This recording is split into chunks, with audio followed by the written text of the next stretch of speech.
Hello everyone. আজকে আমরা যে টপিকটা শুরু করব সেটার জন্যই আজকে আমরা বেঁচে আছি। কম বেশি আমরা এই টপিকটা সম্পর্কে আমাদের ধারণা রয়েছে। প্রিভিয়াস ক্লাসগুলোতে আমরা পড়ে এসেছি। টপিকটি হচ্ছে ফটোসিনথেসিস। ক্লাস 9 থেকে আমরা পড়ে আসছি তো।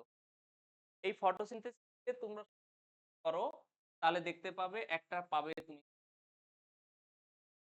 আরেকটা পাচ্ছ। এই ফটো মানে হচ্ছে সানলাইট বা সূর্যালোক। আর সিনথেসিস যে কথাটি রয়েছে তার কথাটির অর্থ প্রোডিউস, অর্থাৎ কিছু একটা তৈরি হচ্ছে, গ্লুকোজ তৈরি। এবং এই গ্লুকোজটা যখন প্ল্যান্ট বডিতে তৈরি হয়ে যায় তারপরে যেটা হিসাবে সঞ্চিত থাকে সেটা হচ্ছে স্টার্চ, অর্থাৎ produced as a glucose and stored as a starch হিসাবে সঞ্চিত থাকে। তার মানে উদ্ভিদ থেকে আমরা যেটা পাবো সেটা হচ্ছে অলওয়েজ কি পাবো, কার্বোহাইড্রেট পাবো বা অলওয়েজ পাবো স্টার্চ, কারণ এটি স্টার্চ হিসাবে আমরা বেসিক জানি। এবং এটা হতে গেলে আমরা যেটা জানি ফটোসিনথেসিস হয় তাহলে সেখানে কার্বন ডাই অক্সাইড প্রয়োজন হবে। আর কি প্রয়োজন হবে? জল প্রয়োজন। এই কার্বন ডাই অক্সাইডটা প্ল্যান্ট কোথা থেকে নেয়? কোথা থেকে নেয়? বায়ুর অ্যাটমসফিয়ার থেকে। এবার এই অ্যাটমসফিয়ার থেকে নিয়ে সেটা দ্বারা শোষিত জলের উপস্থিতিতে এই দুটোতে করে তাহলে এটা গেল তার শারীরবৃত্ত কাজ। এই জায়গায় এটির তো এই সানলাইট। আর কি থাকবে? অর্থাৎ যে জায়গাটায় সালোক সংশ্লেষটা হবে। তাহলে একদম ইকুয়েশনে চলে আসি। তাহলে কার্বন ডাই অক্সাইড লাগছে, তার সঙ্গে জল লাগছে, আলোকের উপস্থিতিতে এবং ক্লোরোফিলের উপস্থিতিতে এখানে তৈরি হচ্ছে গ্লুকোজ, অক্সিজেন তৈরি হচ্ছে আর তৈরি হচ্ছে জল। এখানে একটা জিনিস মাথায় রাখতে হবে, যত পরিমাণ কার্বন ডাই অক্সাইড ফিক্স করবে তত পরিমাণ অক্সিজেন তৈরি করবে। তাহলে কার্বন ডাই অক্সাইড যদি 6 মলিকিউল করে তবেই তো গ্লুকোজটা পাবো। তার মানে carbon dioxide is the primary source produce the glucose. তাহলে গ্লুকোজ হতে গেলে কার্বন ডাই অক্সাইড খুবই গুরুত্বপূর্ণ। এখানে গ্লুকোজের যেহেতু 6টা কার্বন থাকে তাহলে কটা কার্বন লাগবে? কার্বন ডাই অক্সাইড কটা লাগবে? 6টা। তাহলে আমি বলেছি যে কার্বন ডাই অক্সাইড যতগুলোই লাগবে ততগুলোই অক্সিজেন তৈরি হবে।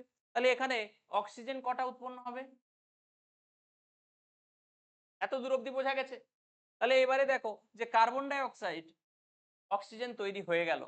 এবার জলের হিসাব। যত মলিকিউলস কার্বন ডাই অক্সাইড লাগবে তার দ্বিগুণ জল লাগবে। ঠিক আছে? তার মানে এখানে 6 যদি লাগে এখানে লাগবে 12 আর উৎপন্ন হবে 6 মলিকিউল। এই হচ্ছে সালোক সংশ্লেষের যে প্রক্রিয়া, সেই প্রক্রিয়ার সাধারণ একটা সমীকরণ। এই সমীকরণ থেকে একটা জিনিস ভাবতে হবে যে কার্বন ডাই অক্সাইড আমার পরিবেশে রয়েছে। পরিবেশ বলতে আমরা কোনটাকে বুঝি? পরিবেশ বলতে আমরা বুঝি যে আমাদের বায়ুমণ্ডল রয়েছে বা অ্যাটমসফিয়ার যেটাকে বলছি। আর রয়েছে কোথায়? আমার ওশানটাও তো আমাদের এই পরিবেশের মধ্যেই পড়ছে। তাহলে ওশানেও কার্বন ডাই অক্সাইড আছে। কেন? না, জীবজগৎ সমুদ্রেও রয়েছে। তাহলে সমুদ্রের জীবজগৎ কোথা থেকে শক্তি সংগ্রহ করছে? এখানেও কিছু উৎপাদক রয়েছে। সেই উৎপাদক কার্বন ডাই অক্সাইড কোথা থেকে পাচ্ছে? তাহলে জলেই উপস্থিত উপাদান থেকে। হ্যাঁ কি না? আমরা না হয় যারা স্থলে আছি তারা অ্যাটমসফিয়ার থেকে আমরা ডাইরেক্ট নিয়ে নিচ্ছি অক্সিজেন। কার্বন ডাই অক্সাইড ছাড়লেও সেটা চলে যাচ্ছে কোথায়? অ্যাটমসফিয়ারে যাচ্ছে। কিন্তু যখনই কথা আসছে সামুদ্রিক পরিবেশের কথা, তাহলে সেখানে কার্বন ডাই অক্সাইডের পরিমাণ কি হবে? এই সমুদ্রে জলে কিন্তু দ্রবীভূত অবস্থায় রয়েছে। এবার এই যে কার্বন ডাই অক্সাইড আমরা জানি কার্বন ডাই অক্সাইডের পরিমাণ কত থাকে পরিবেশে? 0.0 বা 0.04% এটা কিন্তু থাকে। তাহলে এই পরিমাণটা দেখে মনে হচ্ছে না খুবই সামান্য? হ্যাঁ কি না? আমাদের পৃথিবীতে এই কার্বন ডাই অক্সাইডের পরিমাণটা শুধু জেনে রাখো, পৃথিবীতে কার্বন ডাই অক্সাইডের পরিমাণ হচ্ছে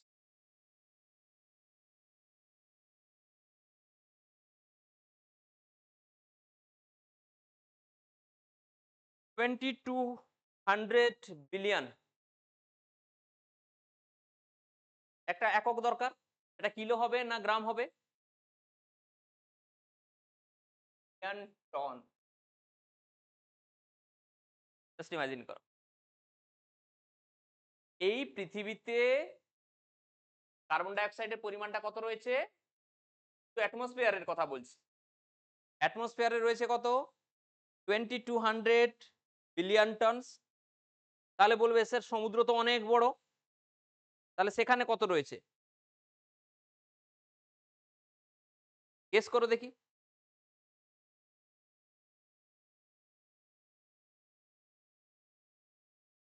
বলো, গেস করো। এটা ধরো রয়েছে কোথায়? অ্যাটমসফিয়ার। তাহলে ওশানে কত রয়েছে? 100 তার থেকে 50 গুণ বেশি। তাহলে প্রোডাক্টিভিটি কোথায় বেশি হবে, স্থলে না জলে? হ্যাঁ, অবশ্যই হবে জলে। তাহলে তোমাকে যদি বলে দেয় যে একটা অরণ্য বেশি অক্সিজেন প্রডিউস করে না সামুদ্রিক শৈবাল বেশি তৈরি করে? কোয়েশ্চেন এটা কিন্তু পরীক্ষাগুলোতে এসছে যে কোনটা বেশি সালোকসংশ্লেষ প্রক্রিয়ায় অক্সিজেন তৈরি করে। বুঝতে পারলে কেন? বুঝতে পারছো? কারণ সেখানে কার্বন ডাই অক্সাইডের সোর্স অনেক বেশি, সেগুলো সামুদ্রিক জলে কিন্তু দ্রবীভূত অবস্থায় রয়েছে, সেখান থেকে আমরা কিন্তু পাচ্ছি। এই গ্লুকোজের সোর্সটা প্ল্যান্ট গ্রহণ করছে, তাহলে প্ল্যান্ট যখন গ্রহণ করছে সেটা কার থ্রু দিয়ে গ্রহণ করছে? এটা হচ্ছে মাটা বা পত্ররন্ধ্রের মাধ্যমে গ্রহণ করছে। এবার এই পত্ররন্ধ্রের মাধ্যমে গ্রহণ করার পরবর্তী সেইটাকে পাঠাবে কোথায়? তার কোষের কোষীয় অঙ্গাণুতে। যে কোষীয় অঙ্গাণুতে কি হয়? সালোক সংশ্লেষ থাকে। সেই সালোক সংশ্লেষকারী কোষীয় অঙ্গাণুটি কি? অবশ্যই প্লাস্টিড। এবার প্লাস্টিডের মধ্যে বিশেষ করে যদি আমরা বলি সেটা হচ্ছে ক্লোরোপ্লাস্ট, তাই তো? তাহলে এই ক্লোরোপ্লাস্টিড বা যার মধ্যে ক্লোরোফিল রঞ্জক রয়েছে সেগুলো সম্পর্কে আমরা পড়ব। কেন না এখান থেকেও প্রশ্ন আসে, এবং হচ্ছে এই ক্লোরোফিল যদি না থাকতো তাহলে কিন্তু সালোক সংশ্লেষ কখনোই হতো না। ঠিক আছে, তাহলে এই স্টোমাটা থেকে কার্বন ডাই অক্সাইড স্টোমাটার দ্বারা গৃহীত হবে এবং সেটা যাবে কোথায়? ক্লোরোপ্লাস্টে, এবং সর্বশেষে পৌঁছাবে ক্লোরোফিলে। এত দূর অব্দি বোঝা গেছে, হ্যাঁ কি না? তাহলে এবার আমরা একটা প্লাস্টিডের গঠন দেখবো যে কেমন হয়। প্লাস্টিডকে আমরা প্রাণীদেহে দেখতে পাই? কখনোই আমরা প্রাণীদেহে দেখতে পাই না। কেন দেখতে পাই না? কারণ এটা একটা বিশেষ গঠন, বিশেষ স্ট্রাকচার, যেটা শুধুমাত্র প্ল্যান্ট সেলে দেখতে পাবো বা কিছু ব্যাকটেরিয়ার ক্ষেত্রে দেখতে পাবো, যারা সালোক সংশ্লেষের সঙ্গে যুক্ত বা নিজের খাদ্য নিজে তৈরি করতে পারে। তো সেই রকম একটি কোষীয় অঙ্গাণু হচ্ছে প্লাস্টিড। এই প্লাস্টিডের গঠন যদি আমরা দেখি প্লাস্টের, এটা হচ্ছে দ্বি একক পর্দা বিশিষ্ট, অর্থাৎ এখানে দুটো একক পর্দা রয়েছে, দুটো একক পর্দা রয়েছে। এবার এই দ্বি একক পর্দা বাইরেরটা যেহেতু রয়েছে তাকে আমরা বলবো কি? বহিঃপর্দা। আর ভিতরের দিকে যেটা রয়েছে সেটাকে বলবো অন্তঃপর্দা। তাহলে এটাকে আমরা লিখে দিই আউটার মেমব্রেন,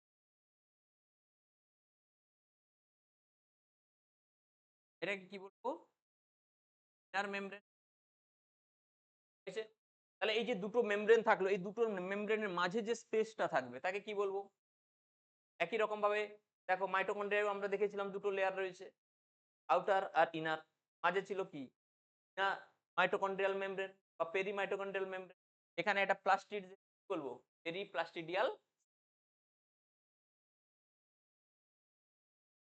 পেরিপ্লাস্টিডিয়াল।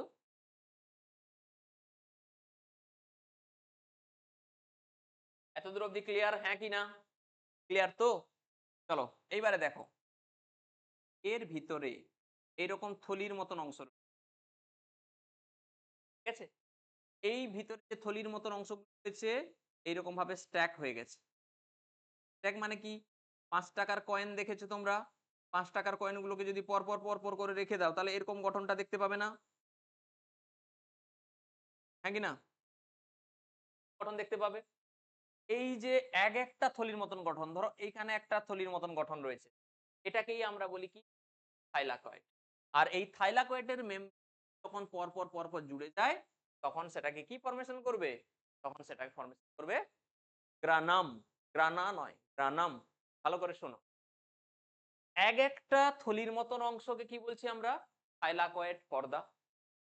অনেকগুলো থাইলাকয়েড মেমব্রেন বা একটা থাইলাকয়েড এরকম ভাবে জয়েন হয়ে একটা থলির মতন অংশ, অনেকগুলা থলি এরকম জুড়ে গেছে। তখন সেটাকে কি তৈরি করবে? গ্রানাম। এই গ্রানাম গুলো একসাথে থাকলে আমরা বলবো গ্রানা। ভালো করে বুঝো। অনেকগুলো গ্রানাম আছে তখন সেটাকে আমরা বলবো গ্রানা। আর গ্রানা বাদে এই যে ফাঁকা জায়গাগুলো যেগুলো রয়েছে সেগুলো হচ্ছে কি? স্ট্রোমা। এতদূর অব্দি বোঝা গেছে? তাহলে এই যে অংশটা এটাকে আমরা কি বলবো? গ্রানাম। এইটাকে কি বলবো? গ্রানাম। পুরোটাকে বলবো কি? গ্রানা। বলতে পারি হ্যাঁ কি না? আর এই যে ফাঁকা জায়গাটা এটাকে কি বলবো? স্ট্রোমা।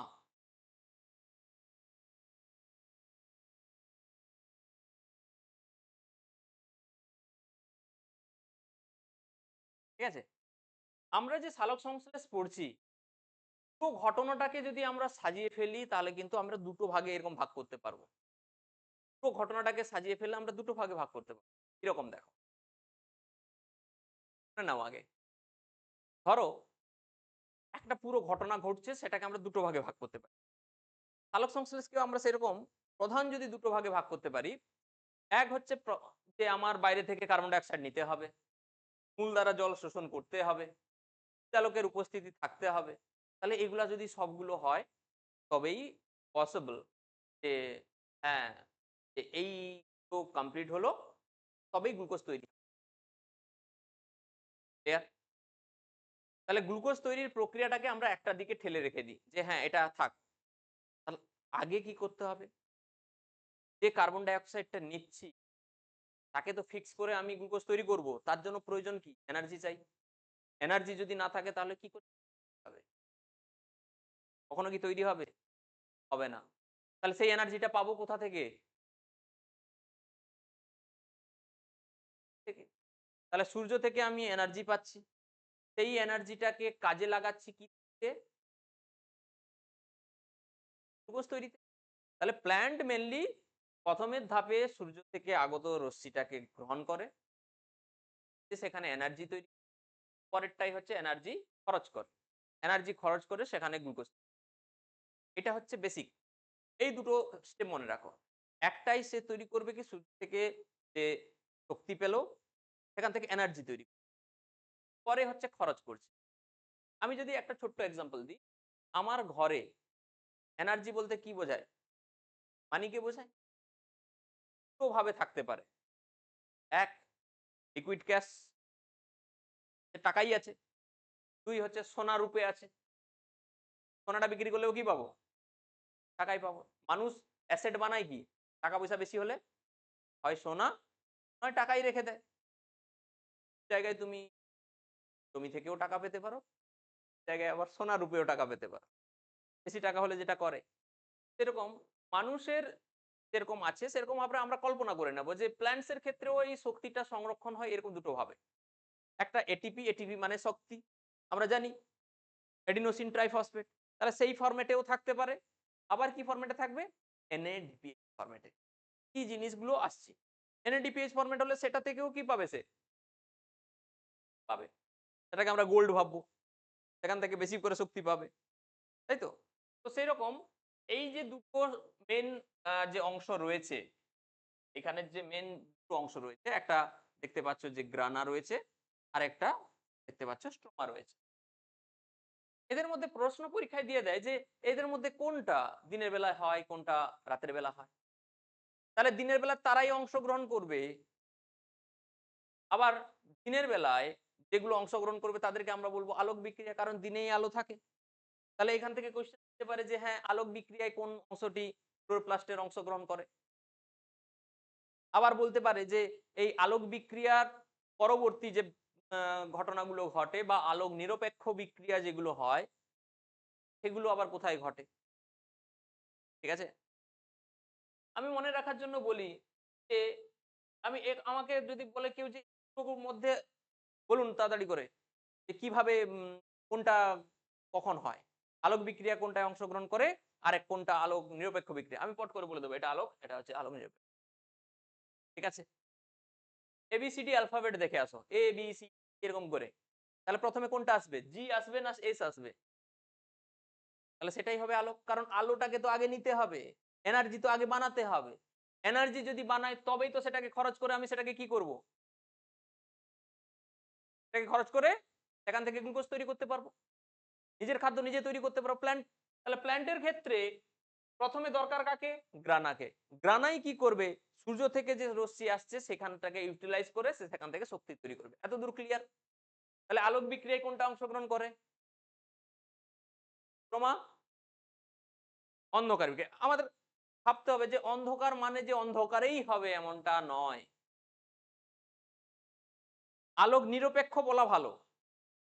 আলোক নিরপেক্ষ মানে কি, আলোর উপস্থিতিতেও সে হতে পারে, আলো না থাকলেও হতে পারে। ঠিক আছে, কিন্তু আলোক বিক্রিয়া মানে অবশ্যই সেখানে কি থাকতে হবে, আলোকে সেখানে কিন্তু উপস্থিত থাকতে হবে। ক্লিয়ার? বোঝা যাচ্ছে? কারো কোনো ডাউট আছে? নেই? চলো আরেকটা জিনিস, আমি যদি আরেকটা এক্সাম্পল দিই, ক দিয়ে একটা প্রাণীর নাম বলো। গরু যখন চড়তে যায় কখন, দিনে না রাতে যায়? তো দিনের বেলায় গ্রানা হবে। আবার যারা খুব সুন্দর তারা দিনের বেলা কি বেড়ায় রোদে?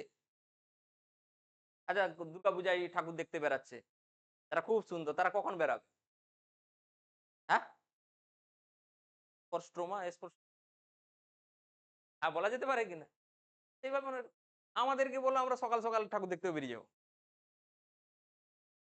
এইভাবেও মনে রাখতে পারো যে হ্যাঁ রাতেই সম্ভব। কনফিউশন না হয়, পরীক্ষা হলে ভাবার সময় থাকবে না, আমাকে তো তাড়াতাড়ি করে যেতে হবে, তাই না? তো এই জন্য এই গ্রানা স্ট্রোমার কনসেপ্ট মাথার মধ্যে ঢুকিয়ে নাও। তাহলে দরকার কাকে প্রথমে সালোক সংশ্লেষে, গ্রানাকে। গ্রানা কি করবে, এটিপি তৈরি করবে, গানা কি করবে, এনএডিপিএস তৈরি করে। আর কাকে দরকার, কেন দরকার, আমার দরকার তো গ্লুকোজ, সেই তো লাস্টে আলটিমেট তৈরি করবে।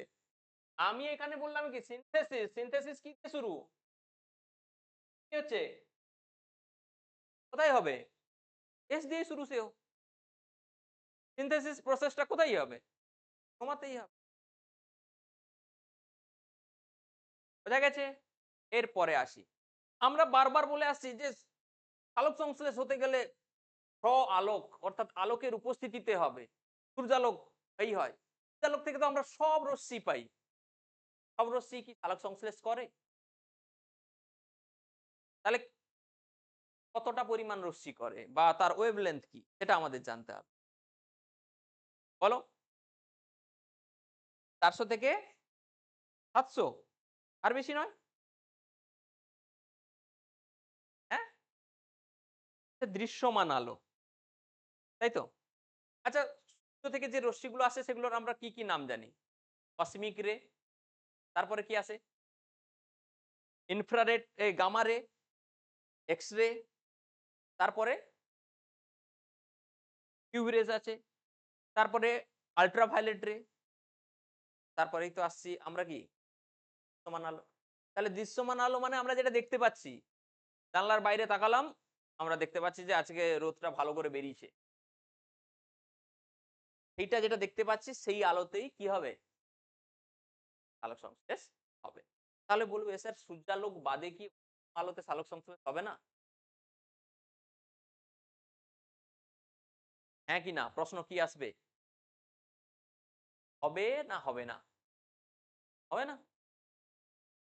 উত্তর হচ্ছে যদি আমরা সূর্য থেকে যে ইন্টেন্সিটি লাইট আসছে এই ইন্টেন্সিটি লাইট যদি আমরা আর্টিফিশিয়ালিও দিয়ে থাকি তাহলে হওয়ার সম্ভাবনাটা অনেক বেশি থাকে।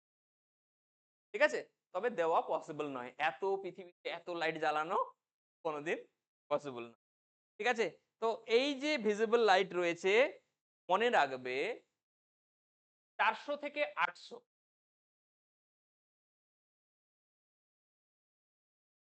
লাইট ওয়েভলেন্থ কত তোমরা পড়ে এসছো 400 থেকে 800, কিন্তু অ্যাপ্রক্স যদি ধরা হয় 90 ন্যানোমিটার থেকে 760 ন্যানোমিটার অবধি। ঠিক আছে,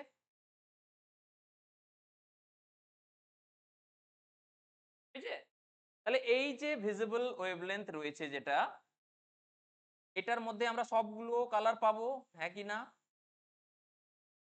বেনিয়া সহকলা, যেটাকে আমরা বলি কি ডিফজিওর, সবগুলো কালার পাবো। তাহলে এই যে সবগুলো কালার পাচ্ছি, এবার আমার প্রশ্ন থাকবে যে এই সব কালার গুলোই কি সবাই সালোক সংশ্লেষে সমান ভূমিকা পালন করে? আমরা দেখে এলাম কসমিক রে, আমরা দেখে এলাম গামা রে, X ray, visible light, UV রে, এরকম বহু রে রয়েছে। তার মধ্যে শুধুমাত্র ভিজিবল রে যেটা রয়েছে সেটাই কি করছে? আলোক সংশ্লেষে অংশগ্রহণ করছে। তাহলে এবার এই ভিজিবল লাইট যতগুলোর কালারের রয়েছে সেগুলোর মধ্যে কি সবগুলোই আমার সালোক সংশ্লেষ সমানভাবে করছে, হ্যাঁ কি না? পুরোনো দিনের সিনেমা দেখা হয়, হ্যাঁ, প্রসেনজিতের সিনেমা, কি সিনেমা দেখেছো বলো? পুরোনো দিনের সিনেমাগুলোতে প্রসেনজিতের সিনেমার আমার একটা জিনিসই ভাল লাগে, কারণ আমি কন্টেন্ট খুঁজে পাই পড়ানোর ক্ষেত্রে।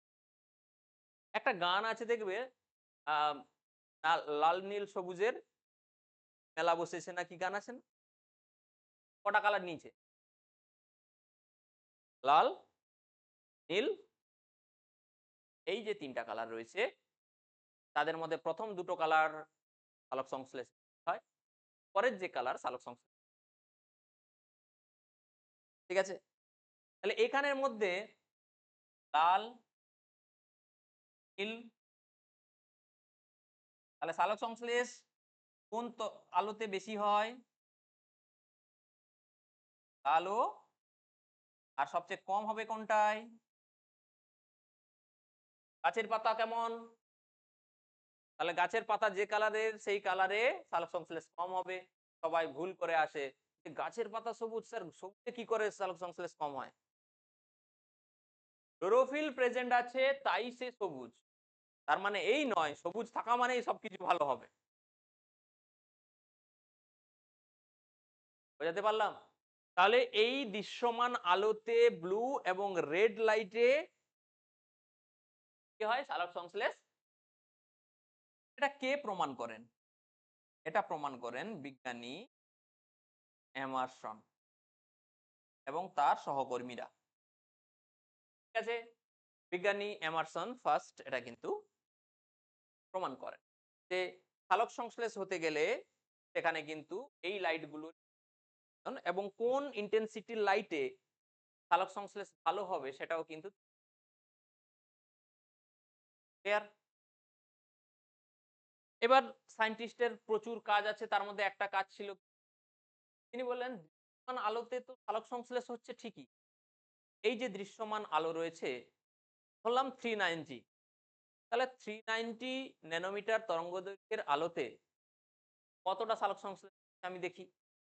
391 এ দেখি, 392 তে দেখি, এরকম করে প্রত্যেকটা ইন্টেন্সিটি লাইট একটা একটা একটা করে দিতে দিতে তিনি তার সালোক সংশ্লেষের যে মানগুলো বেরাচ্ছে সেই মানগুলোকে তিনি কিন্তু লক্ষ্য করছেন। ঠিক আছে, মানগুলো লক্ষ্য করতে করতে তিনি একটা গ্রাফ পেলেন, মানগুলোকে যখন পুট করছেন একটা গ্রাফ পেলেন। সেই গ্রাফটা কেমন? গ্রাফটা হচ্ছে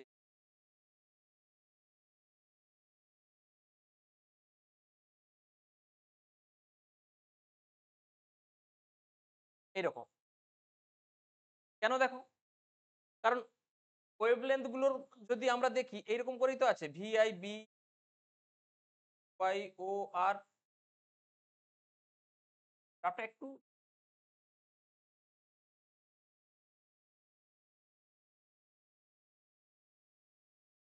তাহলে দেখো ব্লু যেখানে আছে সেখানে কি হয়েছে, বেড়েছে, আর যেখানে আছে বেড়েছে। তাহলে মাঝের গুলোতে গ্রিনে আছে কি হয়েছে, একই না? এবং সর্বাধিক দেখা যাচ্ছে সেটা হচ্ছে আরে, এটা কত ন্যানোমিটার তরঙ্গ দৈর্ঘ্যে, সরি 760 680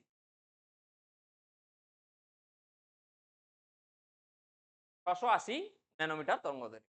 তাহলে এই জায়গাটায় সবচেয়ে পিক পাচ্ছি, মানে সব আলোক সংশ্লেষের হার সর্বাধিক কখন, 680। বা 680টা কার আন্ডারে পড়েছে, তালের আন্ডারে পড়ে। এই প্রভাবটাকে তিনি বলেন রেড ড্রপ। কেন বলছে 680 ন্যানোমিটারের পরবর্তী যাই আছে সেগুলো কিন্তু আলোক সংশ্লেষের হার কম হবে কার তুলনায়, 680 680-র আগেও যেটা আছে সেটাইও সালোক সংশ্লেষের হার কম হবে, 680-র বেশি যেটা আছে সেটাতেও সালোক সংশ্লেষের হার। এই ঘটনাটিকে বলা হয় রেড ড্রপ বা এমারসনস ফার্স্ট ল। রেড ড্রপ বা এমারসনস ফার্স্ট ল। এর পরবর্তী তিনি বললেন যেহেতু আমি একটা মান পেয়ে গেছি, তাহলে দেখা যাক এর আগেও দেখছি কম হচ্ছে সালোক সংশ্লেষের হার, এর পরেও দেখছি। এই যে যেগুলো কম হচ্ছে সেই দুটাকে যদি আমি একসাথে দেই তাহলে কি দেখতে পাবো, সেটা হয়ে যাবে এমারসন এফেক্ট বা এমারসন সেকেন্ড ল। কিরকম, এমারসন এই 680-র আগে একটা মান নিলেন, ধরে নাও 650, আবার 680-র পরে একটা 710। এই দুটো তরঙ্গ দৈর্ঘ্যের আলোকে যখন একসাথে প্রযুক্ত করলেন তখন যে আলাদা আলাদা ভাবে এই দুটো তরঙ্গ দৈর্ঘ্য আলো দিলে যে পরিমাণ আমি সালোক সংশ্লেষের হার পেতাম তার সমষ্টির থেকেও অনেক বেশি পাচ্ছি। বোঝো ভালো করে, 680-তে ধরে নাও সালোক সংশ্লেষের হার 10 ছিল, ঠিক আছে? তাহলে 650-এ কত হওয়ার কথা ছিল, কম হবে, আমি ধরলাম 5, 710-এ ধরলাম 7, 10-এর থেকে তো কম হবে, ম্যাক্সিমাম কোথায় হবে বলেছি 10-এ। তাহলে এই দুটোকে একসাথে দিলে আমার পাওয়ার কথা কত ছিল, 5 + 7 12 পাওয়ার কথা ছিল, কিন্তু পাচ্ছে তার থেকেও বেশি। তাহলে যদি 680 ন্যানোমিটার তরঙ্গদৈর্ঘ্যের আগে একটা কম তরঙ্গদৈর্ঘ্যের আলো এবং তার বেশি একটা তরঙ্গদৈর্ঘ্যের আলো দুটোকে যদি একসাথে প্রযুক্ত করা হয় তাহলে সেই দুটো তরঙ্গদৈর্ঘ্যের আলো ইন্ডিভিজুয়ালি যে পরিমাণ সালোক সংশ্লেষ করত তার থেকেও কি করবে, সমষ্টির থেকেও বেশি তারা কিন্তু করবে। এটাকেই বলছে এমারসনস প্রভাব। ঠিক আছে, বোঝা গেছে হ্যাঁ কি না?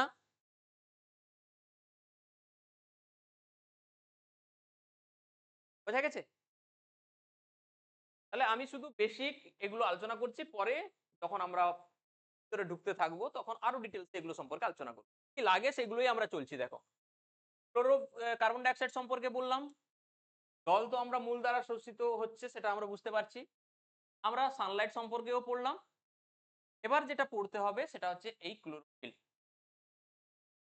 এই ক্লোরোফিল সম্পর্কে আমাদের পড়তে হবে। দেখো আমরা বলতে পারি প্রধান প্রধান ক্লোরোফিল যেগুলো রয়েছে সেগুলো কিন্তু এই মুট্ঠির মধ্যে রয়েছে। এবং কথায় এই মুষ্টিবদ্ধ ভাবে রয়েছে মানে কি, কটা ক্লোরোফিল, কটা, তার মানে এক মুঠো ক্লোরোফিল থেকেই আমরা অক্সিজেন পাই। এই আবার আমরা জানি না এই যে মুট্ঠিটা বন্ধ করে রেখেছি এইরকমই আমাদের হার্টের সাইজ, এটা বন্ধ হয়ে গেলে আমরাও বন্ধ হয়ে যাব, তখন বুঝতে পারছো এটা, এই যে কটা, 5টা ক্লোরোফিল এ ই, তাহলে প্রধান কটা ক্লোরোফিল পেলাম, ব্যাকটেরিয়ার ক্লোরোফিল থাকলে কি বলবো, ব্যাকটেরিয়া ক্লোরোফিল। ক্লিয়ার, মনে রাখার সহজ পদ্ধতি, এক মুঠো ক্লোরোফিল আছে মাত্র। ঠিক আছে, আরো কোনো ডাউট? পরীক্ষায় প্রশ্ন থাকে দুটো জায়গা থেকে, ক্লোরোফিল এ এবং ক্লোরোফিল বি, তার ফর্মুলা কি, ক্লোরোফিলের গঠনে তার মাঝখানে কোন ধাতুটি থাকে, ঠিক আছে? আর ক্লোরোফিলের গঠনের সাথে মানবদেহের কার সঙ্গে সম্পর্কিত? কোনো একটা এরকম গঠন রয়েছে মানব শরীরে যেটার সাথে গঠন সাদৃশ্যপূর্ণ রয়েছে, সেটা কি? এক এক করে আসি।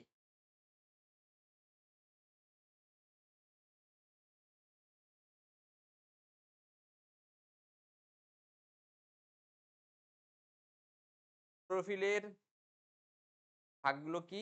এ, বলতে থাকো।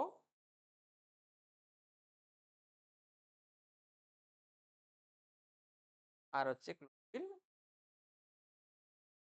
এগুলো প্রধান। তার মধ্যে এই যে এ বি, এগুলো হচ্ছে মোস্ট অ্যাবান্ডেন্ট।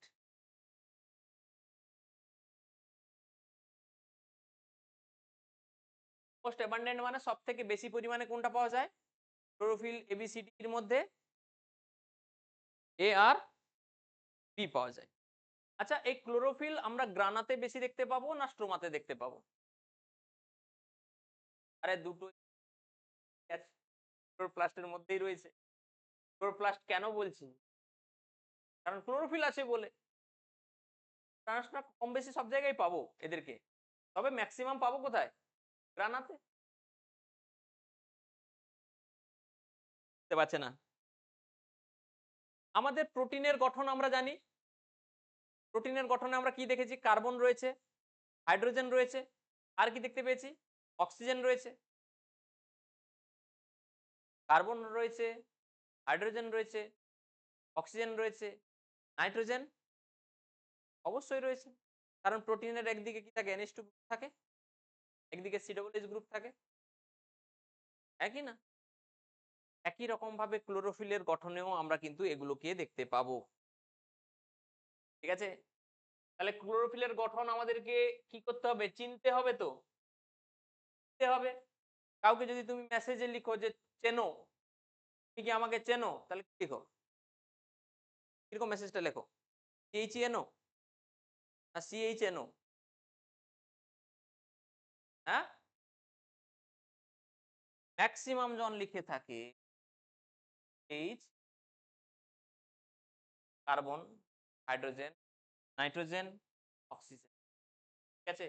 এর সাথে কাকে চিনবে? এটা হচ্ছে ম্যাগনেসিয়াম, দেখবে। এই গঠনটি আমাদের শরীরে আরবিসির সাথে সম্পর্কিত। এই গঠনটি আমাদের শরীরে আরবিসির সাথে সম্পর্কিত। কেন? না, এদের যে পরফাইরিং হেড থাকে, এরকম একটা মাথা থাকে পরফাইরিং হেড, এটা আমাদের আরবিসির গঠনের সাথে সম্পূর্ণ প্রায় মিলে যায়। এর মাঝখানে কি রয়েছে? এই পরফাইরিং হেডের মাঝখানে কে থাকে? আর হিমোগ্লোবিনের কি থাকে? আয়রন। এই তফাৎটা, নাহলে প্রায় এই যে গঠন হয়, এদের ফর্মুলাগুলো মাথায় রাখো। এ বি দুটো কাছাকাছি একই রকম গঠন, একটাই CH3 থাকে আর একটাই CHO থাকে। ভালো করে লক্ষ্য করবে, যেটা CH3 থাকে এটা হবে ক্লোরোফিল এ, যেটা CHO থাকে সেটা হবে, ভাবে মনে রাখবে, আমি এক এক করে আসি। ক্লোরোফিল এ থাকা মানে সেখানে মনে, ক্লোরোফিল থাকা মানে সেখানে মনে রাখবে HO। দেখো, CH দুটোই কমন না? CH দুটোই, এই যে দুটো কমন রয়েছে, পরেরটাই দেখো শুধু ও এক্সট্রা এসছে। ও পরে আসে, অ্যালফাবেট অনুযায়ী যদি আমরা দেখি পরে আসে, সেরকম বি ও কি আসে? পরে আসে। তো থাকা মানে সেটাকে কি বুঝে নেব? এই ক্লোরোফিলের মধ্যে কার্বন কটা থাকে? ক্লোরোফিল এর মধ্যে 55, 55। ক্লোরোফিল এ হোক বা ক্লোরোফিল বি হোক, কার্বন কত থাকবে? সবকিছুই তো সেম। দেখো এখানে CH এর মধ্যে CO তো সেম, তাহলে কার্বনের সংখ্যা কত হবে? তাহলে এই ক্লোরোফিল এর যদি আমি ফর্মুলা দেখি, তাহলে এখানে কত হবে? হয়েছে। আবার ক্লোরোফিল বির থেকে ক্লোরোফিল এ তে হাইড্রোজেন দুটো বেশি হবে না? দুটো বেশি হবে। তাহলে তোমাকে যদি আমি বলি একটা জায়গায় হাইড্রোজেন দেওয়া রয়েছে 70 আর একটা জায়গায় 72, কোনটা হবে ক্লোরোফিল এর ক্ষেত্রে? কারণ দুটো এক্সট্রা হবে। হয়েছে? তাহলে এখানে আমরা যেহেতু ক্লোরোফিল এর পড়ছি তাহলে এখানে হবে 72। প্যারালালি আমরা এখানে নিচে ক্লোরোফিল বি ও লিখে নেব HNO। তাহলে এখানে C5 H কত হবে 70। হয়েছে?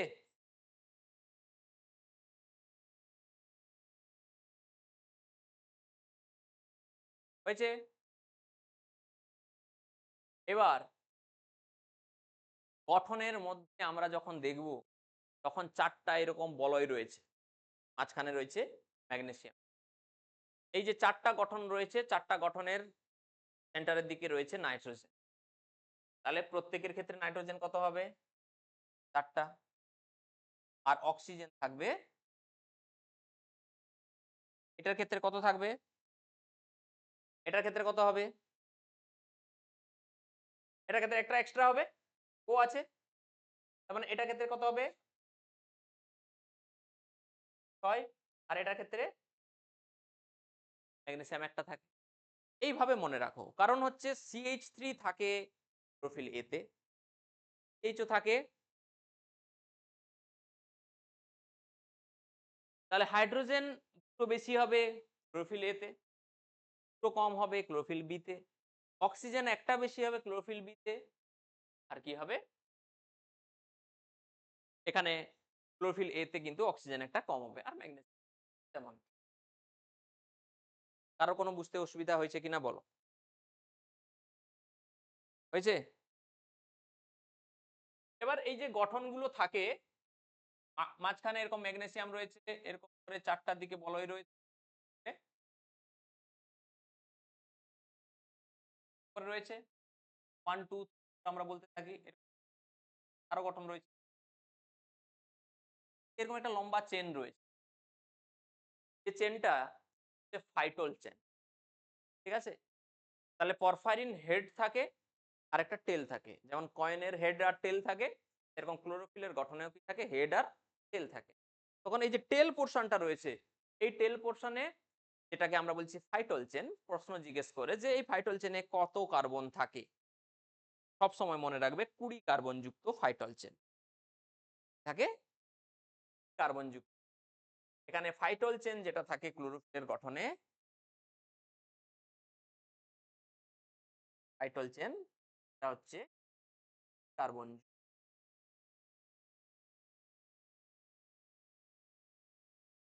ফাইটোল চেন থাকছে 20 কার্বন যুক্ত।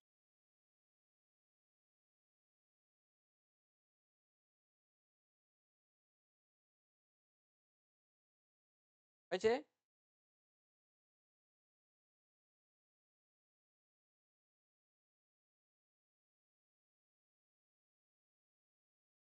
যদি বলে এই যে পিগমেন্ট আমরা ক্লোরোফিলের আলোচনা করলাম, এদের মধ্যে কোন পিগমেন্টটি সমস্ত সালোক সংশ্লেষকারী পাওয়া যায়, মাত্র সালোক সংশ্লেষকারী ব্যাকটেরিয়া বাদে, chlorophyll A B C D চারটা অপশন থাকলো, তাহলে কি হবে ওটা, অনলি হবে এ। যদি বলে যেগুলো লোহিত শৈবাল বা রেড এলগি যেগুলোকে আমরা বলি, তাদের ক্ষেত্রে কোন ক্লোরোফিলটা সবচেয়ে বেশি পাওয়া যায়, বলো দেখি। ক্লোরোফিল ডি পাওয়া যায়। ক্লোরোফিল ডি কোথায় পাবো, রেড এলগিতে। রেড এলগিতে আমরা ক্লোরোফিল এ পাবো, বুঝতে পারলে। ব্রাউন এলগিতে কি পাবো সবচেয়ে বেশি, ব্রাউন এলগিতে কি পাবো, chlorophyll C. Chlorophyll C K যাবো ব্রাউন এলগিতে,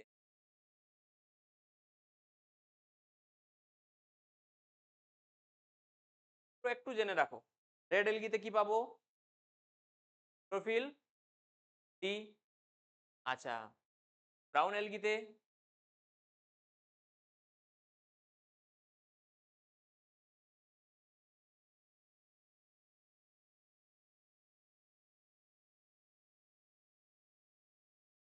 বোঝা গেছে?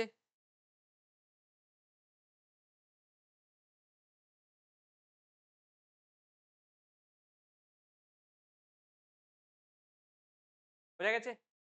চলো এবার আরেকটা জিনিস বলে নাই। এখানে আমরা কিন্তু প্রধান পিগমেন্ট হিসাবে ক্লোরোফিল আলোচনা করলাম। তাহলে শুধু থাকে না, সালোক সংশ্লেষণ গেলে ক্লোরোফিলের সাথে কিছু অ্যাক্সেসরিজ রয়েছে, অর্থাৎ কিছু পিগমেন্ট এমন রয়েছে যে এর যে ক্রিয়া রয়েছে সেই ক্রিয়াটাকে কি করে কাজ করতে সাহায্য করে। ক্লোরোফিল তো এনার্জি তৈরি করবে, কতটা পরিমাণ আলো গেলে ক্লোরোফিল কাজ করতে পারবে এটা ডিসাইড কে করে? ঠিক আছে, যদি তার থেকে বেশি আলো পেয়ে যায় ক্লোরোফিল কিন্তু নষ্ট হয়ে যাবে। তাই একটা অ্যাক্সেসরিজ সিস্টেম রয়েছে যে সিস্টেমটা পুরোটা কতটা পরিমাণ ক্লোরোফিলকে আলো দেবে তা কিন্তু ডিসাইড করে। এরকম কিছু পিগমেন্ট সম্পর্কে আমরা পড়ব। এরকম অ্যাক্সেসরিজ পিগমেন্টের মধ্যে প্রথমে আমাদের পড়তে হবে ক্যারাটিনয়েড।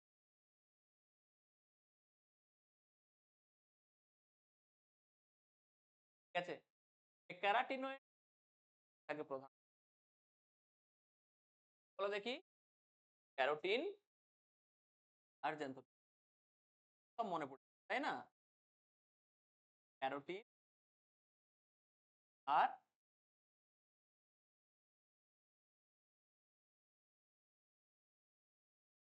আর কি থাকে?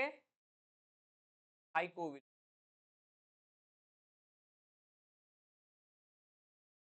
সাইকো, এই নামগুলো আগেও শুনেছো মনে হচ্ছে না, একই না? এই ক্যারাটিনয়েডের যে ক্যারোটিন তার সংকেত কি? 40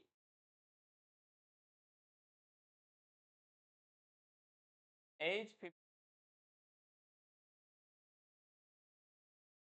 40 আর হচ্ছে H56। এবার জ্যান্থোফিল যদি হয়ে যায় তো এক্সট্রা হবে না, মাত্র একটা অক্সিজেন। আমরা বলতে পারি জ্যান্থোফিলকে যে অক্সিজেন যুক্ত ক্যারোটিনকেই বলবো অক্সিজেন যুক্ত ক্যারোটিনকেই বলবো জ্যান্থোফিল। তাহলে কি দাঁড়াচ্ছে সেটা? 40।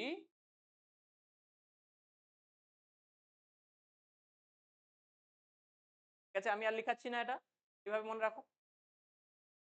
এবারে জ্যান্থোফিলের উদাহরণ দাও দেখি। লিউটিন, জিয়াজেনথিন, এগুলো হচ্ছে জ্যান্থোফিলের উদাহরণ।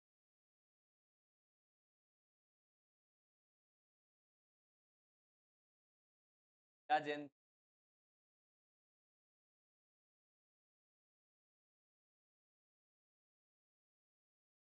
হয়েছে? গাজরে আমরা কি পাই? গাজরে আমরা কি পাই? Beta carotene. তার মানে সেটা কি একটা অ্যাক্সেসরিজ বা সহকারী একটা রঞ্জক, তাই না? তাহলে সেটা হয়ে গেল আমার one type of accessories pigment যেটা সালোক সংশ্লেষে। তাহলে যদি বলি যে ক্যারাটিনের কালার কেমন হয়? কমলা। আর গাজরের ক্ষেত্রে তো তুমি সেটাই দেখতে পাও না। তাহলে গাজরে কমলা বর্ণের জন্য দায়ী কোনটা? Beta carotene. মনে থাকবে? চলো, হয়েছে? আচ্ছা, এই বিটা ক্যারোটিন থেকে ভিটামিন এ পাওয়া যায় জানো? তাই ভিটামিন এর সোর্স কোনটা? গাজর। ভিটামিন এর অভাবে রাতকানা হবে। ঠিক আছে, কেউ যদি রাতে কম দেখে তুমি তাকে বেশি করে গাজর গিফট করো, এই গাজর দিলে দেখতে পাবে রাতে। তার মানে রাতে যারা দেখতে পায় তারা তাদের বলবে না যে স্যার ভিটামিন এ প্রচুর আছে ওদের। তাদের শরীরে ভিটামিন এ তৈরি হচ্ছে, এমনটা কিন্তু নয়। হ্যাঁ, হয়েছে? ফাইকোবিলিনস যেগুলো আছে সেই ফাইকোবিলিনস মেনলি আমরা পেয়ে থাকি ব্লু গ্রিন অ্যালগিতে, অর্থাৎ নীলাভ সবুজ। আমি শর্ট করে লিখে দিচ্ছি অ্যালগি বা এ। ঠিক আছে, অনেকে বিজিএম লিখবে না আবার। বিজিএম মানে কি জানো?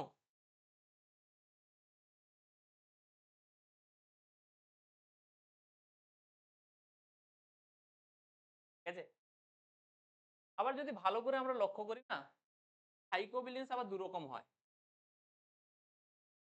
ফাইকোসায়ানিন,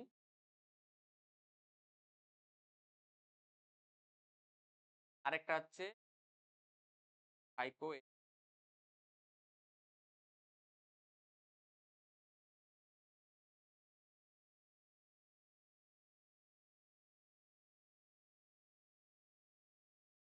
ঠিক আছে, সায়ানিন মানে কথা শুনে বোঝা যাচ্ছে সায়ানোব্যাকটেরিয়াতে কোনটা থাকবে এদের মধ্যে? ব্যাস, ফাইকোসায়ানিন।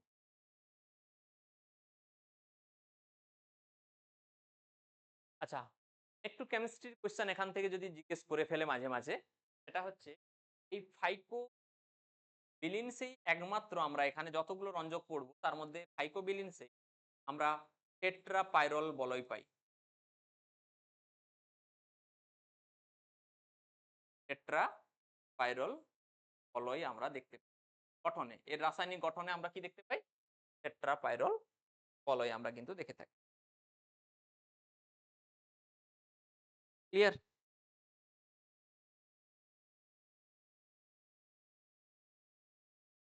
ছোট করে লিখে নাও এখান থেকে। হ্যাঁ,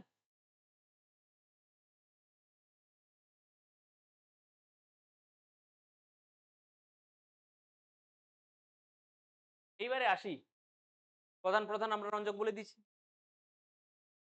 বললাম যদি এই অ্যাক্সেসরি পিগমেন্ট গুলো না থাকে তাহলে ক্লোরোফিলের কি হবে? নষ্ট হয়ে যাবে। তাহলে ক্লোরোফিল নষ্ট হয়ে যাওয়ার প্রক্রিয়াটাকে কি বলে? এটাকে বলে থাকে নন ফটোকেমিক, বলে নন ফটোকেমিক্যাল কোয়েঞ্চিং। তাহলে নন ফটোকেমিক্যাল কোয়েঞ্চিং এর হাত থেকে কারা রক্ষা করে? বোঝা যাচ্ছে হ্যাঁ কিনা? দেখো আমি টার্মটা জানি, জানি কিন্তু একটা শুধু সঠিক যদি টার্ম না জানি তাহলে পরীক্ষায় ভুলভাল করে চলে আসবো। নন ফটোকেমিক্যাল এটা আমি জানি যে এটা ঘটনাটা ঘটে যদি এক্সারসাইজ পিগমেন্ট না থাকে, সেক্ষেত্রে হবে যেটা আছে নষ্ট হয়ে যাবে। তার মানে ক্লোরোফিল যে জায়গাটায় থাকবে সেটাকে আমরা কোর বলবো, আর তার বাইরে যেটা রয়েছে সেখানে কি আছে? অ্যান্টেনা কমপ্লেক্স, সেখানে সহায়ক রঞ্জকগুলো রয়েছে। তাহলে আমি যদি এটাকে এটা একটা কোর, এর বাইরের দিকে কি থাকবে? অ্যান্টেনা মলিকিউলস থাকবে। যেটা কোর রিজিয়ন যেখানে ক্লোরোফিল আছে ধরে নিচ্ছি, এটাকেই আমরা বলবো রিঅ্যাকশন সেন্টার বা ক্রিয়া কেন্দ্র, এটাকেই আমরা বলবো।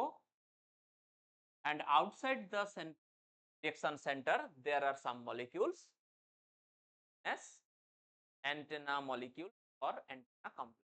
এখানে কিছু প্রোটিন রয়েছে, 9 এই ধরনের বহু প্রোটিন, যে প্রোটিনগুলো করছে পুরো গঠনটাকে করছে। এখানে কি হয় দেখো, ধরো এখানে একটা লোক এলো, এরা তো গ্রহণ করবে যারা আউটসাইডে রয়েছে। তাহলে এই যে ক্লোরোফিল যে অ্যান্টেনা মলিকিউলস গুলো এর আলোকে গ্রহণ করলো, এই গ্রহণ করার পরে করবেটা কি? কি ওরা পাশের জনকে দেবে। যেমন সেই ইট বোয়া হয় না, এ তাকে বাড়ি দিচ্ছে, তাকে বাড়ি দিচ্ছে করে চলতে আছে। কারোর হাতে ইট আছে, ধরো এরকম 10 জন ইট বাড়াচ্ছে, 10 জন ধরছে, কারোর হাতে ইট আছে, তাহলে যে ছুটছে তার দিকে কি ছুড়ে দেবে? কার দিকে ছুড়বে? ধরো তোমার বন্ধুর কাছে 100 টাকা আছে, তোমার কাছে 1000 টাকা আছে, কে তাহলে দিতে পারবে? কি দেবে তোমার বন্ধুকে। আবার সেই বন্ধুকে তুমি দেবে না যার 10,000 আছে। বাস, তাহলে দিতে পারো তাদেরকেই যার 100 টাকা আছে বা তার থেকে কম আছে। মানে তোমার যতটা এনার্জি তার থেকে সমান হতে হবে বা কম হতে হবে, তাকেই তুমি এনার্জি দিতে পারো। এরকম ভাবে একে দিল, এ ততক্ষণ একে দিয়ে দিয়েছে, তখন একে দিয়ে দেবে, এ আবার একে দিয়ে দেবে, ফাইনালি কোথায় যাবে? তাহলে এখানে এনার্জি কিভাবে শিফট হয়? Zigzag motion. কোথায়? Antenna molecule. আর ইলেকট্রন ডোনেট আফটার মানে আফটার এনার্জি যখন পৌঁছে যাচ্ছে রিঅ্যাকশন সেন্টারে, সেখানে ইলেকট্রন ডোনেশন হবে। যে হায়ার এক্সাইটিং স্টেটে যেতে থাকবে। ঠিক আছে? এরকম করে স্তর বাই স্তর যেতে পারছি? তাহলে এই অ্যান্টেনা মলিকিউল যতটা দরকার রিঅ্যাকশনে ততটাই দিচ্ছে। এবং তার সাথে, সাথে এখানে শুধু এনার্জি পুরোটাই ট্রান্সফার হয়ে যাচ্ছে। এখানে ইলেকট্রনের আস্তে, আস্তে করে যেতে থাকবে। আমরা ফটো সিস্টেম পড়বো যখন তখন দেখতে পাবো যে কিভাবে যাচ্ছে।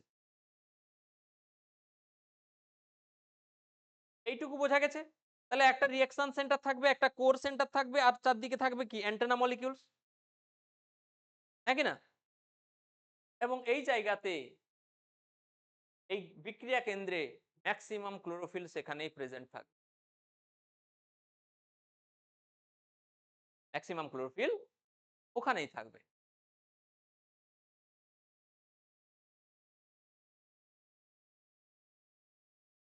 বোঝা গেছে হ্যাঁ কিনা? এবারে আসি। আমরা যখন লক্ষ্য করলাম যে সালোক সংশ্লেষে একটা জায়গায় আমার এনার্জি তৈরি, এই এনার্জিটাকে ইউটিলাইজ হয়ে সেখানে এই এনার্জি তৈরি করতে গেলে যেটা লাগে সেটা হচ্ছে ফটো, একটা সিস্টেম যারা এনার্জিটাকে ট্র্যাক করবে। এটিপি তৈরি, এনএডিপি। তাহলে এই যে ফটো সিস্টেম রয়েছে, এই ফটো সিস্টেম 1 এবং এবার 1 এবং 2 এরকম নামকরণ কেন হয়েছে? কেন 1 কেন 2? তার প্রধান কারণ হচ্ছে যে আগে আবিষ্কার হয়েছে যেটা সেটাকে আমরা বলছি 1, এটা পরে আবিষ্কার হয়েছে। ধরো তোমার একটা জুতো ছিঁড়ে গেছে, বাজারে গেলে, যে বাজারে গিয়ে তুমি বললে যে আমি একটা এইরকম টাইপের একটা ক্রক্স দেখেছিলাম, তুমি আমাকে এরকম একটা ক্রক্স দাও। দোকানি তোমাকে কি করবে? দিয়ে দেবে। দেখবে কিছুদিন ব্যবহার করার পরে সেই জুতোটা নষ্ট হয়ে গেছে। তো অরিজিনাল ক্রক্স কোম্পানির জুতো মিনিমাম ১-১.৫ বছর তো চলেই যাবে। তার মানে তুমি বাজারে গিয়ে কি প্রাথমিকভাবে ঠকে গেছো। ঠিক আছে? তার মানে তুমি ক নম্বর পেয়েছো? ২ নম্বর জিনিস পেয়েছো। তাহলে ১ম এ ২ নম্বর জিনিস ব্যবহার করার পরবর্তী তুমি যখন বাজারে যাবে, তুমি কি ২ নম্বরে দেখে চিনতে পারবে না? তখন কোনটা নিয়ে আসবে?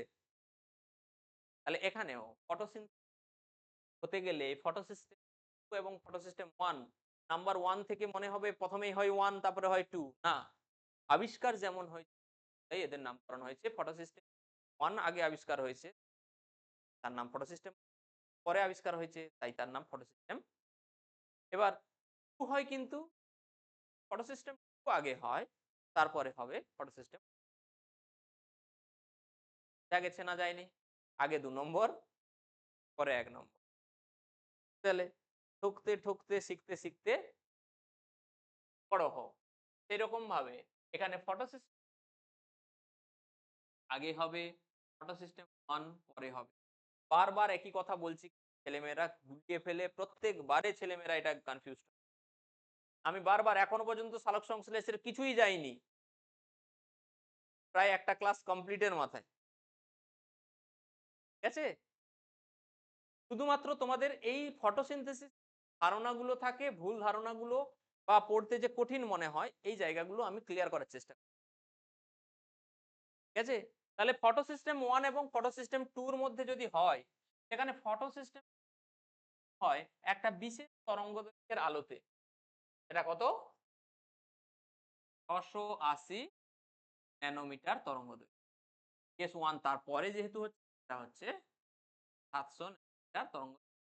তাহলে PS1 PS2 এর পার্থক্যটা আমরা জানবো। আর একটা ছক আমরা মনে রাখবো, যে ছকটা থেকে আমরা এই PS1 PS2 বা এর রিলেটেড আরো অনেক কোয়েশ্চেন আসে, যেটা কিন্তু আমরা বা সেখানে ইলেকট্রন অ্যাকসেপ্টর রয়েছে, সেগুলো সম্পর্কেও আমরা জানতে পারবো। তাহলে আমরা একটাই ছক মনে রাখবো, সেখান থেকে সব জেনে নেব। ঠিক আছে?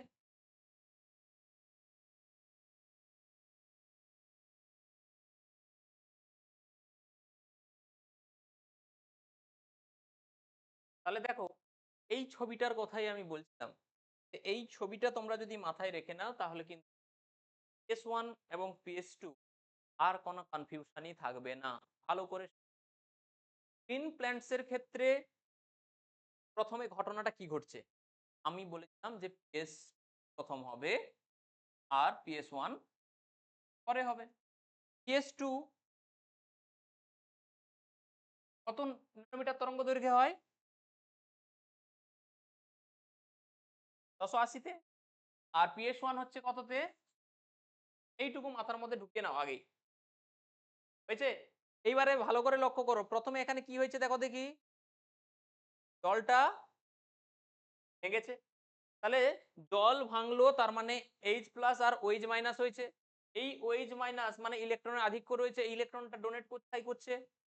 ফটো সিস্টেম PS2 তে দিচ্ছে। এবং এখানে একটা এনজাইম কাজে লাগে এইটা ভাঙতে, ওয়াটার স্প্লিটিং, অর্থাৎ জল বিয়োজন যেটাকে আমরা বলছি। জল বিয়োজন বা স্প্লিটিং অফ ওয়াটার, এখানে একটা এনজাইম লাগে যার নাম ওয়াটার অক্সিডেজ। ওয়াটার, এটা কে আবিষ্কার করেন? বিজ্ঞানী এরিকসন। এরিকসন এবং তার সহকর্মী একই হক্স বলে একজন সায়েন্টিস্ট ছিলেন, তারা কিন্তু এটা আবিষ্কার করেন যে ওয়াটার অক্সিডেজ উৎসেচকের মাধ্যমে জল বিয়োজন হচ্ছে, জল বিয়োজনের মাধ্যমে সেখান থেকে এই ইলেকট্রনটা দেখতে পাচ্ছ, এই ইলেকট্রনটা যাচ্ছে। ঠিক আছে? ঢুকলো কোথায়? 680 তে। P680 মানে কি? 680 ন্যানোমিটার তরঙ্গদৈর্ঘ্যে ক্লোরোফিল ডাইমার বা ক্লোরোফিল অণু, যে 680 ন্যানোমিটার তরঙ্গদৈর্ঘ্যকে শোষণ করতে পারবে। এবার এই 680 ন্যানোমিটার তরঙ্গদৈর্ঘ্যকে হায়ার এক্সাইটিং স্টেটে যাচ্ছে কে? এখানে ক্লোরোফিল অণুটা শক্তিশালী হয়ে কি হচ্ছে? হায়ার এক্সাইটিং স্টেটে। এবার এই হায়ার এক্সাইটিং স্টেটে যাওয়ার পরে এই যে শক্তি বা ইলেকট্রনটা কাকে ডোনেট করছে দেখো, সেখানে ইলেকট্রন অ্যাকসেপ্টর হিসাবে ফিওফাইটিন রয়েছে। আর এই পিক যেটা, তার নাম হচ্ছে প্লাস্টোকুইনন। কি বললাম? প্লাস্টো। পরীক্ষায় প্রশ্ন দেবে যে ফটো সিস্টেমে যখন ইলেকট্রন প্রবেশ করছে, তাহলে তার প্রাথমিক ইলেকট্রন গ্রহীতা কারা? কারা দেখতে পাচ্ছি? কারা? ফিওফাইটিন হতে পারে আর প্লাস্টোকুইনন হতে পারে। এত দূর অব্দি বোঝা গেছে? এবার এই প্লাস্টোকুইনন দেওয়ার পরে সে একটা কমপ্লেক্সের মধ্যে আসছে, এটাকে আমরা বলছি cyto F complex, B6 F complex. Cytochrome একটা রয়েছে, সাইটোক্রোম বি রয়েছে, আবার এফ রয়েছে, একসাথে মিলে থাকছে বলে আমরা বলছি কি সাইটোক্রোম এফ কমপ্লেক্স। তাহলে এই কমপ্লেক্সে ইলেকট্রন এলো, তারপরে ইলেকট্রন যাচ্ছে কোথায়? প্লাস্টো থায়ানিনে। প্লাস্টো থায়ানিন, ঠিক আছে? পিসি মানে হচ্ছে কি প্লাস্টো সায়ানিনে। এবার এই প্লাস্টো সায়ানিন থেকে PS1 এ ইলেকট্রনটা প্রবেশ করছে। ভালো করে মাথার মধ্যে ঢুকিয়ে নাও। দেখো না ভালো করে। এইখান থেকে যে প্রসেসটা শুরু হলো, এইখান থেকে যাচ্ছে, এখান থেকে এই শেষ পর্যন্ত মানে P700 র আগে পর্যন্ত, এইখান থেকে এইটা হয়ে এত দূর অবধি, এই যে পাচ্ছ, এইটা হচ্ছে PS, ঠিক আছে? এরপরেই শুরু হলো PS1। এই PS1 এ দেখো 700 থেকে যাচ্ছে 700 স্টার, তার মানে হচ্ছে হায়ার এক্সাইটিং স্টেটে গেছে। সেখান থেকে FRS মানে ফেরেডক্সিন রিডিউসিং সাবস্টেন্স, A0 A1 হয়ে আয়রন সালফার কমপ্লেক্স যাচ্ছে। আয়রন সালফার কমপ্লেক্স থেকে FeSA মানে হচ্ছে আয়রন সালফার কমপ্লেক্স A, এগুলো থ্রু দিয়ে কোথায় আসছে? FD বা ফেরেডক্সিনে আসছে। এই যে FRS মানে কি? ফেরেডক্সিন রিডিউসিং সাবস্টেন্স, কাকে রিডিউস করবে এর পরের স্টেপ গুলোতে? দেখো, প্লাস মানে আমরা সবসময় জানি ইলেকট্রন সেখানে বেশি আছে না কম আছে? কম আছে, মাইনাস মানে বেশি আছে, যেটা আমরা এখানে দেখলাম জল ভেঙে মাইনাস, তার মানে কি ইলেকট্রন বেশি আছে তবেই তো সে দিতে পারছে, হ্যাঁ কি না? তাহলে এখানে এই ইলেকট্রন যেহেতু দিচ্ছে, এখানে আমার যখন এই ফ্যারাডক্সিন হবে, ফ্যারাডক্সিন পরবর্তীকালে কি হচ্ছে দেখো, ফ্যারাডক্সিন NADP প্লাস রিডাকটেজ, ফ্যারাডক্সিন NADP প্লাস রিডাকটেজ, তার মানে একটা এনজাইমস FNR যেটাকে বলছি, এই FNR কি করছে, NADP প্লাস এর সাথে H প্লাস কে যুক্ত করে NADPH আর H প্লাস তৈরি, ভালো করে খেয়াল করো, NADP প্লাস ছিল, তার মানে একটা ইলেকট্রন দিলে NADP হবে, হ্যাঁ কি না? আবার একটা ইলেকট্রন দিলে তবে কি হবে, NADPH হবে, ক্লিয়ার? তাহলে এখানে কি তৈরি হচ্ছে, NADPH হচ্ছে, তার মানে কটা ইলেকট্রন নিচ্ছে, এখানে অবশ্যই দুটো ইলেকট্রন আর দুটো প্রোটন, দুটো ইলেকট্রন দুটো প্রোটন যদি নেয় NADP প্লাস, তবেই সে NADPH ফরমেশন করতে পারা যাচ্ছে, না শুধু মুখে তাকিয়ে আছো, হাফ বুঝতে পারছো হাফ বুঝতে পারছো না, বুঝতে না পারলে অবশ্যই বলো। এখানে দেখো NADP প্লাস, প্লাস মানে একটা ঘাটতি আছে, যদি 2 প্লাস থাকতো তাহলে কটা ঘাটতি হতো, দুটো, তাহলে এখানে একটা ঘাটতি আছে, যদি আমার NADP কে NADPH হয় করতে হয়, তাহলে আগে তাকে NADP করতে হবে, তার মানে একটা প্লাস দিলাম, আবার তাকে NADPH যখন করছি তখন কি হচ্ছে, NADP আবার একটা ইলেকট্রন দিতে, সে তো কি হলো, এই জন্য আমি বললাম দুটো ইলেকট্রন এবং দুটো প্রোটন যদি দেয় তবেই সেটা সম্ভব। এবং এখানে দেখো ফ্যারাডক্সিন থেকে একটা ইলেকট্রন ফ্লো, সেটা কিন্তু আসছে আবার সাইটোক্রোম এফে, আবার পিসি, আবার P700 হয়ে আবার রোটেট হচ্ছে, এবং যখনই এরকম আসে তখনই এখানে কিন্তু ADP থেকে ATP হয়, আবার এই সাইটোক্রোম B6F থেকে যখন পিসি হচ্ছে তখনও ADP থেকে ATP তৈরি হয়। আমরা লাইট রিঅ্যাকশন পড়ছি কারণ এনার্জি তৈরি হচ্ছে বলেছিলাম, তাহলে লাইট রিঅ্যাকশন যদি হয় ফটো সিস্টেম 1 এবং 2 এর ইনভলভমেন্ট রয়েছে, তাহলে এই দুটো ইনভলভমেন্ট যদি থাকে তখন কিন্তু ভালো করে লক্ষ্য করো, ভালো করে লক্ষ্য করো, আমরা ATPও পাচ্ছি আবার NADPH ও পাচ্ছি। প্রথমেই শুরুতে বলেছিলাম যে ATP এবং NADPH লাইট রিঅ্যাকশনে অবশ্যই তৈরি হবে, যদি না হয় পরে আমরা কিন্তু লাইট ইন্ডিপেন্ডেন্ট রিঅ্যাকশন বা ডার্ক রিঅ্যাকশন বা ব্ল্যাকম্যান রিঅ্যাকশনে যেতে পারবো না। তাই লাইট রিঅ্যাকশনের এই ছকটাতেই আমরা দেখতে পাচ্ছি যে NADPH ও এখানে তৈরি হচ্ছে, আবার এগুলোতে ATP তৈরি হচ্ছে। এবার প্রশ্ন যদি বলে PS1 এবং PS2 এর মধ্যে কোনটা সাইক্লিক আর কোনটা নন সাইক্লিক, দেখে বোঝা যাচ্ছে। দেখো PS2 মানে বলেছিলাম কি, এখান থেকে শুরু হচ্ছে, এখান থেকে শুরু হয়ে এত দূর অবধি, PS1 কোথা থেকে হচ্ছে, এইখান থেকে শুরু হয়ে এইখান থেকে হয়ে এখান থেকে হয়ে এখান থেকে হয়ে আবার ঘুরে এখানে আসছে, তাহলে কোনটা সাইক্লিক, PS1, নন সাইক্লিক কোনটা? আবার যেখানে এটিপি তৈরি হচ্ছে, এটিপির পুরো নাম কি, এডিনোসিন ট্রাইফসফেট, তার মানে ফসফোরাইলেশন প্রক্রিয়াটি হচ্ছে, তাহলে নন সাইক্লিক ফসফোরাইলেশন কোনটা, নন সাইক্লিক কোনটা, সাইক্লিক কোনটা, বোঝা গেল? যদি বলে জল বিয়োজন PS1 PS2 এর মধ্যে কোথায় হয়, PS2 তে হয়, দেখো আমি দেখতেই পাচ্ছি সেখানে হচ্ছে। যদি বলে যে PS2 এর যে জল বিয়োজনের ফলে উৎপন্ন H+, সেটা কোথায় ইউটিলাইজ হয়, NADPH হতে, বোঝা যাচ্ছে কিনা? যদি বলে যে PS2 তে বা নন সাইক্লিক ফটোফসফোরাইলেশনে প্রাথমিক গ্রাহক কারা, প্লাস্টোকুইনন, ঘটনাটি কি হয় দেখো, প্লাস্টোকুইনন বা PQ যেটা আছে সেই H+ কে আগে গ্রহণ করে নেয়, যে তৈরি করে নেয় PQH2, তখন প্লাস্টোকুইনন থেকে হয়ে যায় প্লাস্টোকুইনল, আবার প্লাস্টোকুইনল থেকে আবার প্লাস্টোকুইনন হয়, এরকম একটা সাইকেল চলতে থাকে যাকে আমরা বলি কিউ সাইকেল বলবো, বা PQ সাইকেলও বলে অনেক, এটা আসবো পরে। তো এখানে প্লাস্টোকুইনন থেকে প্লাস্টোকুইনল হয়ে সাইটোক্রোম হয়ে প্লাস্টোসায়ানিন হয়ে P700 এ আসছে, P700 থেকে FRS, A1, FESX, FESA, SB, FD, FNR এরকম করে আস্তে আস্তে। এবারে এইখান থেকে তো আমি যাচ্ছি, এইখান থেকে ঘুরে এটা একটা সাইক্লিক দেখাচ্ছি, তো এর পরবর্তী স্টেপগুলো এটা তো নন সাইক্লিক, হ্যাঁ কি না? তাহলে সাইক্লিক এবং নন সাইক্লিক দুটোই দেখতে পাবো কোন স্টেপে, PS1 না PS2 তে? PS1, এটা মাথায় রাখবে। PS1 মানেই যে সাইক্লিক এমনটা নয়, সাইক্লিক এবং নন সাইক্লিক বোথ।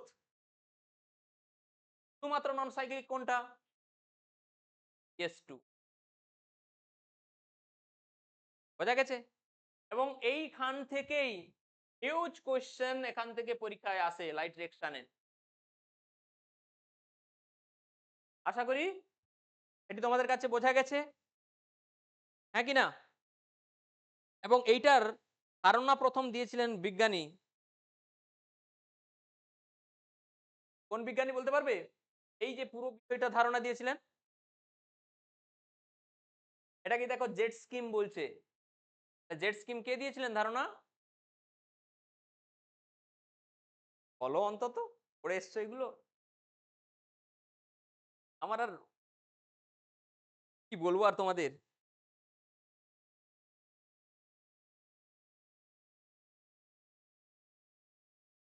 তো বেন্ডাল, ঠিক আছে, হিল ও বেন্ডালের জেট স্কিম, ঠিক আছে, এটাকে মাথার মধ্যে রেখে নাও। জেট স্কিমের ধারণা দেন কি বা জেট স্কিম ব্যাপার, এটা পুরোটা লাইট ডিরেকশনকে পুরোটাকে রিপ্রেজেন্ট করছে। ক্লিয়ার? এর পরের পার্টে আমরা আসবো যে কিভাবে ডিপি ফর্মেশন হচ্ছে কেমিওসমোটিক হাইপোথিসিস, তার সাথে আমরা পড়বো যে লাইট ইন্ডিপেন্ডেন্ট রিঅ্যাকশন গুলো, সাইকেল, সাইকেল, সাইকেল, এগুলো আরেকটা পার্টে পড়বো।